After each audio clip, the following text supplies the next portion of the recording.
La deuxième phase du programme Diangando 2013 Apprendre ensemble s'est achevée. Son lancement national a réuni les membres du laboratoire de recherche sur les transformations économiques et sociales, le LARTES, les autorités éducatives, les collectivités locales, les organisations internationales et communautaires, entre autres, tout comme les partenaires du programme, chargés de faire l'enquête sur le terrain pour évaluer la qualité des apprentissages, jugés très faibles au Sénégal.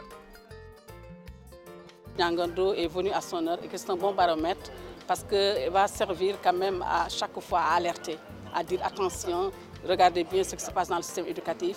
Voilà, et maintenant, les directions nationales qui sont là, ou bien ceux qui sont chargés aujourd'hui de prendre des décisions, ceux qui sont chargés de mettre en application les politiques, vont veiller à ce que vraiment tout ce qu'on va tirer de ces évaluations-là, qu'on puisse corriger. Tout d'abord, une session de formation a été déroulée pour les superviseurs et animateurs dans les 14 régions du pays. Ainsi, de Dakar à Kolda, en passant par Rufisque, Kaolack et Saint-Louis, les participants ont suivi la formation. L'objectif était de maîtriser les outils d'évaluation en vue de l'administration des questionnaires ménages et communautaires pour tester le niveau des apprenants âgés de 6 à 18 ans, en français comme en arabe. La méthode Diangando repose sur 4 innovations.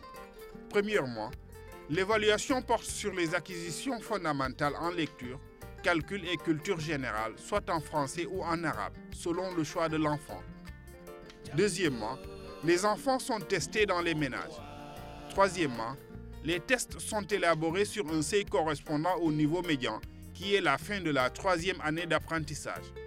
Enfin, quatrièmement, les résultats sont immédiatement partagés avec les familles et les autres acteurs de la communauté éducative pour susciter le changement en faveur de la qualité de l'éducation. C'est une bonne initiative puisque nous, parents, nous ne demandons que ça, ce qui permet à nos enfants d'être dans de meilleures conditions pour pouvoir travailler. Les enseignants, au début, c'était par vocation qu'ils entraient dans l'enseignant, mais maintenant c'est un gagne-pain.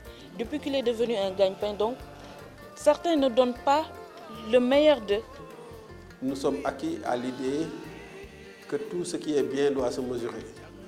Et tout ce qui se mesure s'améliore. Et pour la mesure, il faut des structures autonomes. Je crois que les assises devraient recommander que Diangando soit institutionnalisé. Le gouvernement devrait aussi soutenir cette action parce que ça nous permet de mesurer le système éducatif. On doit préserver l'esprit académique de Diangando, mais certainement, comme c'est un miroir de notre système éducatif, on devrait aussi soutenir son action. D'abord, il faut saluer l'initiative pour plusieurs raisons. D'abord, parce que c'est une initiative qui ne vient pas directement des autorités officielles.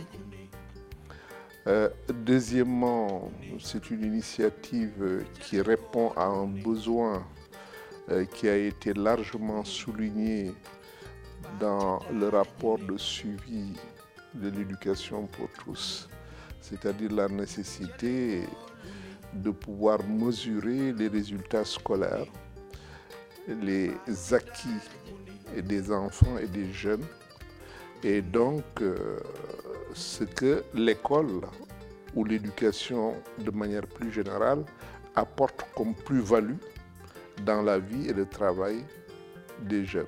Et notre pays, le Sénégal, fait partie des pays où les scores sont les plus faibles en matière d'apprentissage. Et par conséquent, pour nous, c'est un instrument important que les parents, les enseignants, les autorités officielles doivent partager pour mener un dialogue sur les politiques de qualité de l'éducation. L'enquête a été faite au courant du mois de juillet avec des outils d'évaluation, notamment 2 questionnaires. L'un pour évaluer l'environnement dans lequel évolue l'apprenant et l'autre pour tester le niveau de l'enfant. Après cette phase, place à la restitution nationale et ensuite aux restitutions locales pour partager les résultats du baromètre avec les différents acteurs du système éducatif, les associations de parents d'élèves et les familles dans les régions. Au total, 25 restitutions locales ont été organisées. Elles ont démontré que les enfants qui ont passé le test éprouvent des difficultés en lecture, compréhension, calcul, mais surtout en arabe. 76,6% des enfants n'ont pas validé les épreuves en calcul et 69,4% les tests en lecture. Le taux d'échec global passe de 81% chez tous les enfants évalués à 71,3%. Ces chiffres concernent ceux âgés de plus de 8 ans déclarés au sein d'un lieu d'apprentissage et qui ont franchi le niveau médian d'évaluation retenu par le baromètre Djangando. Les problèmes sont toujours là, surtout en lecture et en mathématiques. Et ces deux problèmes-là ont été retenus par le programme Djangando. Et je crois que nous sommes sur pied et pour essayer en tout cas de trouver des solutions. Le rapport approfondi a montré des disparités liées à une formation peu rigoureuse des enseignants, une faible utilisation des manuels, à l'environnement de l'enfant, influant sur les conditions d'apprentissage, entre autres. De manière générale, dans la région de Diourbel, sur l'épreuve de culture générale, 85% d'enfants réussissent l'épreuve, ce qui est très important. Cela veut dire que les enfants ont une ouverture sur leur environnement, ils ont une réceptivité assez forte pour acquérir les connaissances qui leur permettent d'être utiles à leur société et d'être éduqués. Cependant, il y a un certain nombre de faiblesses. Par exemple, en lecture-compréhension, à la fois en français comme en arabe, en calcul, à la fois en français comme en arabe, les résultats sont très faibles. L'évaluation en arabe a révélé d'abord la participation des enfants qui sont enquêtés en arabe, c'est-à-dire 15% des enfants ont choisi d'être testés en arabe. Donc c'est un pourcentage un peu important par rapport à l'évaluation. Mais aussi l'enquête a révélé que le taux d'échec en arabe est plus élevé que le taux d'échec en français.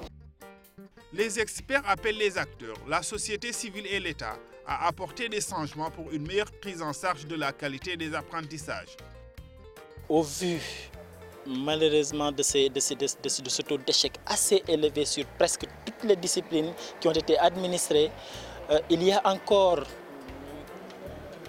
lieu de se poser des questions. Et je pense que comme le programme l'a si bien fait, on ne fait que des tests diagnostiques. À la communauté maintenant de jouer le rôle de médecin, c'est-à-dire comment faire pour soigner le mal et l'éradiquer vraiment à la racine. Ce qui compte, c'est l'encadrement, le suivi à la maison des parents. L'enfant a besoin d'être suivi où qu'il est. Le programme Djangando est déjà un moyen d'alerte. Parce que pour chercher à trouver des solutions à un problème, il faut d'abord être conscient du problème. Et le fait que ce soit une évaluation externe, et aussi qui ne s'est pas simplement arrêté aux écoles formelles, mais qui est allé aussi bien aux enfants de la rue, aux élèves des écoles formelles, aux élèves des écoles de l'éducation non formelle. Djangando nous apporte quelque chose de nouveau. Les principales recommandations sont notamment la promotion dans les apprentissages de contenus liés à l'univers culturel des enfants, le développement des méthodes innovantes pour toutes les formes d'apprentissage et enfin l'amélioration de conditions favorables à l'environnement des apprentissages.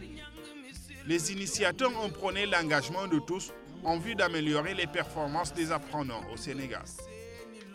Pour accompagner le changement au sein des communautés, Djangando anime des panels avec une diversité d'acteurs issus du formel comme du non formel de l'enseignement en français et en arabe. L'objectif est de proposer des approches innovantes fondées sur le vécu, l'environnement physique et les valeurs. Il s'agit également d'élaborer des référentiels d'apprentissage plus adaptés à l'univers culturel et aux logiques de pensée propres au milieu. Une activité comme celle-ci va nous permettre d'avoir une radioscopie précise de notre système d'enseignement, identifier les difficultés, les opportunités et faire des suggestions aux autorités. Le ministère de l'Éducation va suivre attentivement ces résultats qui ressortent de l'enquête de base et nous essaierons de voir avec les chercheurs comment, avec les inspecteurs de l'éducation et de la formation, les IA, mettre en application les réformes qui s'imposent pour améliorer substantiellement la qualité des enseignements-apprentissages. Lancé officiellement en mai 2012 à Rufisque, 30 km de Dakar, ce programme est appuyé par la fondation américaine Hewlett. Inspiré d'une expérience menée en Inde, Jangando est une évaluation indépendante de l'éducation au Sénégal. Il vise à terme à servir de cadre de référence à l'intervention des acteurs du système éducatif national afin d'améliorer la qualité de l'enseignement et d'accroître l'offre d'éducation de base chez les jeunes apprenants âgés de 6 à 18 ans. Jangando, ce qu'il fait d'abord, c'est un diagnostic sans complaisance. Sans complaisance parce que c'est une équipe pluridisciplinaire, des universitaires de haut niveau, des économistes, des sociologues, des spécialistes de la communication, qui interagissent avec des experts de l'éducation, avec des acteurs de la société civile, avec les ménages, avec les collectivités locales, avec les politiques. Donc ce diagnostic est fait avec tous ces acteurs, avec une expertise avérée. Et ce diagnostic permet d'identifier les facteurs explicatifs aussi du niveau des élèves dans les différentes disciplines ou dans les disciplines fondamentales.